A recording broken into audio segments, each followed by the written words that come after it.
네, 오늘 영상에선 엑스맨 97 마지막 화에 대한 분석을 준비했는데요. 먼저 찰스가 매그니토의 정신세계로 들어간 장면에선 그와 매그니토의 복장이 과거 병원에서 함께 일했을 때와 동일한 걸 볼 수 있었지만, 이는 찰스가 매그니토의 정신을 유도하고 있는 심상세계에 불과하기 때문인지 과거 서로의 능력을 처음으로 공개했던 순간과는 완전히 다른 연출인 걸 알 수 있었고, I'm a mutant. Telepathy, mind reader, likely can control them too. 이번 인트로에도 이러한 찰스와 매그니토의 첫 만남을 그렸던 에피소드와 찰스의 텔레파시가 이너서클의 엠마 프로스트에게 막혔던 장면이 추가된 걸 볼 수 있었죠. 매그니토가 부모님을 기억하지 못한다거나 군화 소리가 들린다는 등의 연출이 강조된 건 2차 대전의 생존자인 매그니토가 전쟁에서 그의 가족 전체를 잃었다는 설정이기 때문이고요. 그리고 이 장면에서 볼 수 있는 바스티온의 진화 형태는 원작 코믹스에도 등장한 적이 있는 것으로, 원작에서도 역시 이러한 바스티온을 막기 위해 로그와 같은 다양한 엑스맨이 덤벼든 적이 있었고, 이 과정에서 엑스맨 97과 마찬가지로 사이보그인 바스티온의 얼굴이 손상되는 연출이 등장하기도 했는데, 원작에선 커트가 순간이동을 이용해 바스티온을 막던 중 그 심장이 뚫려 사망하는 연출까지 등장했다는 게 가장 큰 차이점이 아니었을까 싶고, 마찬가지로 원작 코믹스에선 지구의 대기권 내에서 매그니토의 능력을 무력화시키기 위해 설계된 위성 네트워크 매그니토 프로토콜이 이번 에피소드에선 매그니토의 소행성M을 격추하기 위한 핵미사일 프로토콜로 바뀐 걸 알 수도 있었죠.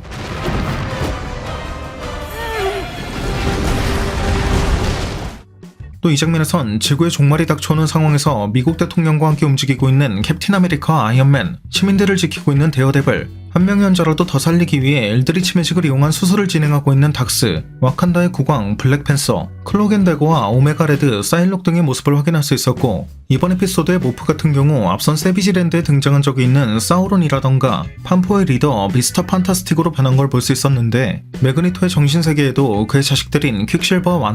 완다의 이복 동생인 폴라리스, 그리고 한때 그의 연인이었던 로그가 있는 걸 볼 수 있어 마지막 에피소드에 상당히 많은 카메오가 등장한 걸 발견할 수 있었습니다.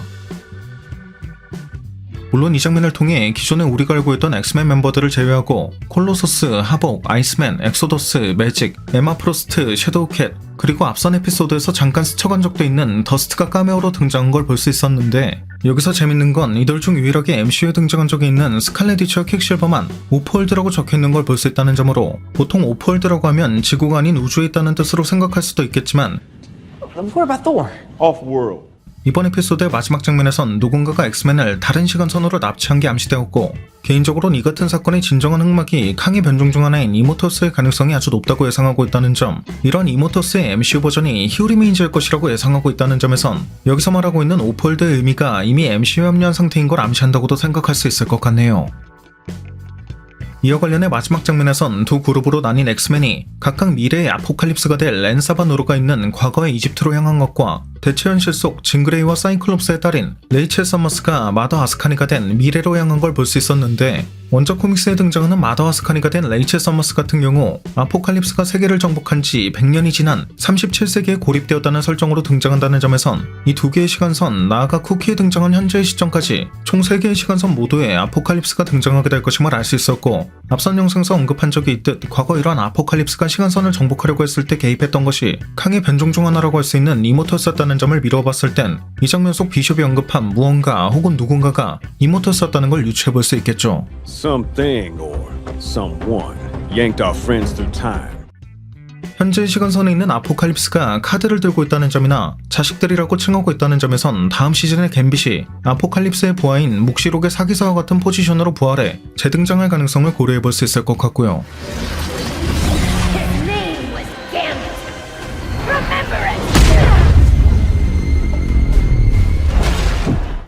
개인적으로는 이러한 엑스맨 97 세계관이 향후 실사 MCU로 넘어오게 될 가능성도 예상하고 있는데, 그렇기 때문인지 이 장면에서 볼 수 있는 과거 이집트에선 캉의 타임코어와 매우 흡사한 도명태의 무언가를 볼 수 있었고, 이런 도명태는 캉의 크로노폴리스와도 매우 흡사한 느낌을 준다는 점이나, 캉의 변종 중 하나인 파라오 라마투트 또한 과거 이집트를 지배하는 과정에서 강력한 뮤턴트가 될 아포칼립스를 자신의 후계자로 만들기 위해 접촉한 적이 있다는 점, 결정적으로 로키 시즌2의 이 장면을 통해 캉의 변종 중 하나인 파라오 라마투트의 재등장이 예고된 적이 있다는 점에선 엑스맨 97 세계관이 캉의 변종들과 밀접한 연관을 갖게 될 것이고, 결국 MCU로 넘어오게 될 가능성은 꽤 높다고 볼 수 있지 않을까 싶네요. 여러모로 이 장면에서 지지율이 상승했다고 언급된 그레이든 크리드 같은 경우 뮤턴트를 혐오하는 집단인 FOH의 고위 간부이자 커트의 2부 형제이기도 한 이 남성에 대한 것이기 때문에 매그니토 프로토콜 이후 인류의 뮤턴트에 대한 적개심이 더욱 높아졌다는 걸 알 수 있었고, 이 장면에서 언급된 대사 같은 경우 센티넬 속에 숨은 모습을 그리스 로마 신화에 등장하는 트로이 목마에 비교한 것이었습니다. The Greeks did love horses. In other news, Graydon Creed edged ahead in polls today as 아무튼 이 엑스맨 97 다음 시즌에선 여러 시간선 속에서 발생하는 여러 아포칼립스들과의 대립과 이러한 아포칼립스를 하수인처럼 이용하는 강의 변종들, 가령 앞서 예상한 이모터스나 파라오 라마투트 등이 등장하게 될 가능성이 아주 높을 것 같고, 그렇기 때문에 과거 이모터스와 간접적으로나마 접촉한 적이 있는 비숍이 이 같은 위협을 알리는 역할로 등장한 게 아닐까 싶은데, 이번 마지막 화에선 앞선 와디프나 어더버스 등에서 주목한 적이 있듯 멀티버스의 증거라고 할 수 있는 육각형이 다시 한번 등장한 걸 볼 수 있고, 이러한 멀티버스 여부는 왓처가 등장했던 이 장면을 통해서도 거의 확신할 수 있는 것이었던 만큼 향후 찐 흑막이라고 할 수 있는 캉 변종들과의 사건을 계기로 엑스맨들이 MCU로 넘어가게 될 가능성, 또 이 같은 사건이 결국 시크릿워즈로 이어지게 될 가능성을 기대해 볼 수 있을 것 같습니다.